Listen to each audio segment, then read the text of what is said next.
Okay, so now our texturizing is almost complete. What we need to do finally before we move on to the panda is just create some warm highlights on the tree. Remembering our light is coming from the top right, these warm highlights will appear mostly on the right hand side of the tree. So we want a fairly thick mix of titanium white and burnt sienna, and then we'll start to create some texture with the highlights around the tree. That looks to be okay for now. If we need to, when that's dry, we can always accent some of the stronger highlights with a little bit more of the titanium white added. The first part we did is by now dry, so we can add a little bit more of the titanium white to our mix, and here and there when we want just a wee bit stronger, crisper highlight, we can strengthen them just a touch.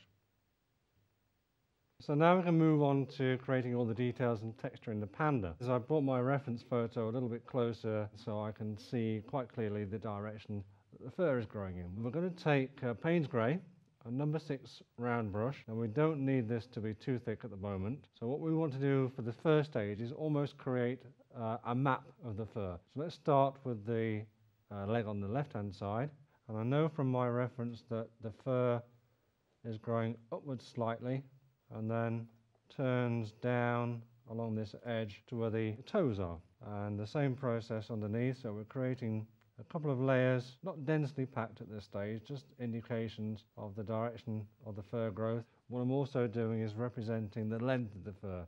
So if I continue to paint that fur going in roughly the same direction as before, I'll put a few layers on top of that following that same pattern, and then the fur will get much more realistic and dense as a result.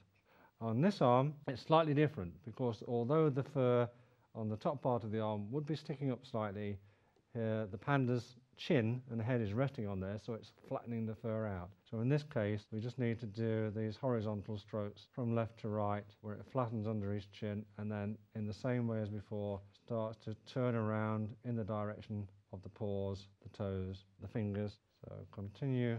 Just put a few thicker, longer strokes towards the back, shorter and finer ones towards the front. As far as the back leg is concerned, again, this fur is going to come down the leg, curve around and drop around the toes as before. We want to see these fur strokes. I'm not going to do the face yet. The face we'll deal with separately because it has obviously some very precise detail in there. Let that first coat dry and then we can proceed to do maybe 2 more coats of fur texture. Okay, so I'm going to do the second layer. This time the paint should be slightly thicker. Do make sure you roll your brush to a fine point before you make a start. This time I'm going to start on the leg to the left again, but I want to create a little bit more of a jagged, thick edge to that fur towards the top, following the same pattern as before by rolling the brush, trying to get it slightly sharper as we come down towards the paws. So what I'm not trying to do is fill everything in, not with a single stroke, but almost fill it in with lots of individual strokes, layering one layer of fur texture over another. I've got a nice dark patch at the top which is almost solid, but that's how it would look against the lightness of the sky. And when you continue the layering process, those little bits of fur texture almost cross over the layer you did before, not lined in parallel, so don't make them parallel lines. Just let them cross over a little bit here and there. And this is only the second layer, so we don't expect it to look finished at this point, but you notice how those little strokes are cutting over into slightly different angles but the same direction than the layer we had before. So the direction is important, the angles should vary a little bit to give a more natural look.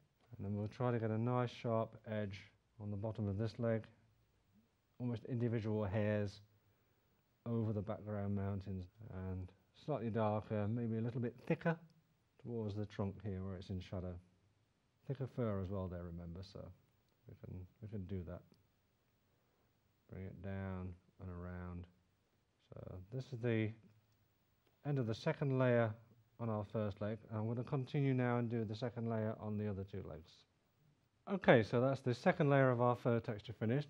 We'll now go on to the third layer, and this time, as before, we want the Payne's Grey to be slightly thicker, so maybe a single cream consistency. Again, we can roll the point of our brush to get a nice fine line. And then we're going to start with the same leg as before, This time we're going to try to get everything nice and crisp and neat around the edge, and overlay the texture in exactly the same way we did before, using the point of the brush, following the pattern we've already got.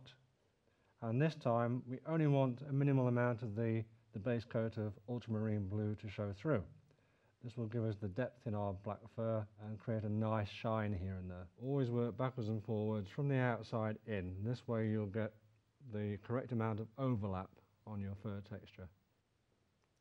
Thinner, shorter strokes down to the bottom of the paw, and you can see the little touches of light blue areas that are showing through.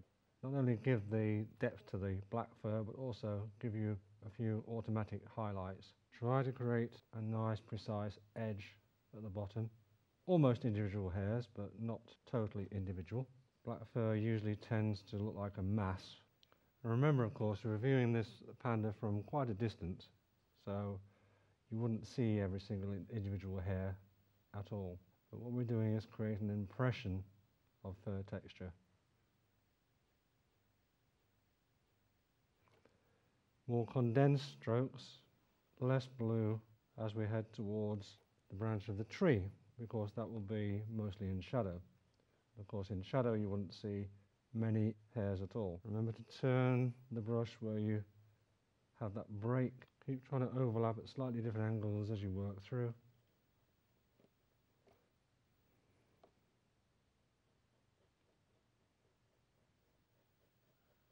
Thicker and blacker towards the tree, then slightly sparser covering of hair, fur texture as we move out from the tree. So when we've done this, I'll continue to do exactly the same on the other two legs as before, and then we can judge the final tone to see if we need to glaze any further shadow values in there. Okay, so now we've finished the texture in the legs. We're going to move on to the head now and get the facial features in, and finally a little bit of soft glazing with the Payne's Grey before we move on to the final highlights. First of all, we use the Payne's Grey to define the ears a little bit. Make sure your brush is damp, of course, so the paint's not too dry. We don't need to put too much detail in the ears, just a wee bit of texture as it breaks away from the head there, and then the rest of it can just be Payne's Grey over the blue. So we get a bluish tinge to that black fur. Moving down, we can see the eyes are basically just slits. The panda's either asleep or half asleep, barely awake. And we'll put the little slits in first of all, and then we'll do the same with the nose. Get the nostrils defined, they're nice and dark. So just a little dark ridge of fur on the top of his nose, down into the crease between the lips. And we'll get the little expression whilst we're here, contented half smile, and then we'll just let that dry off for a minute before we put the glazing for the soft tones. Okay, so with the fine details now dried off, we can do the final glazing with the Payne's Grey, and we'll start with the eyes. So we get some slightly darker edges to the eyes, so using a nice thin glaze around the edges. The same on the nose. What we want to do on the nose, of course, is leave a little soft highlight on the top. Around the muzzle, we have this darker fur. This is like this little moustache, quite Chaplin-esque at the moment. So we'll dry off our brush and soften that out so it becomes a transparent shadow around the muzzle area, and around into the chin, the same thing, around the side of the nose, so I can push the nose forward a wee bit. We've got a shadow on this side. A glaze or two of the same colour over the top will help to soften these areas off a lot more. So first of all, we'll do the shadow down here. Remember, the shadow connects with the leg. So just a glaze, we'll wipe the brush and soften the edges off just a little bit into the tree. Same again under this foot, and slightly darker on this side of the trunk. Okay, so I'm just going to put a little shadow glaze in the back before we put highlights on there. And then while that's drying off, we can deal with the highlights in the face, and then come back to put the highlights in the back. But this time we want almost pure titanium white, just a damp brush just to give it a little bit of wetness. And what we're going to do is create the highlights in the white fur. I'll start around the nose here. You notice I'm letting quite a lot of that yellow and Payne's grey show through. This is going to make our highlights much more natural. Being aware that if your brush starts to dry out, just dampen it a little bit. We really want to avoid these dry brush strokes. Get a nice strong highlight at the top of the head, and then bring it around to the lighter side of the face. Remember, we've got the shadows established with the Payne's grey wash. While the paint is still a little bit wet, I'll use the damp brush to soften the edges going into the shadow there. And back to our highlights, little highlight on the cheek. Again, before the paint dries completely, we'll just soften that edge with a damp brush and then create a little bit of subtle texture over that shadow part of the cheek so we can get a roundness of the cheek even in the shadow.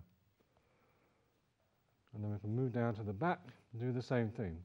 The shadow in the back area, of course, is nice and dry now, so we're on a good strong highlight where the sun's creating the shape of the back and strengthen that outer highlight. And there we are. I think we'll call that one finished.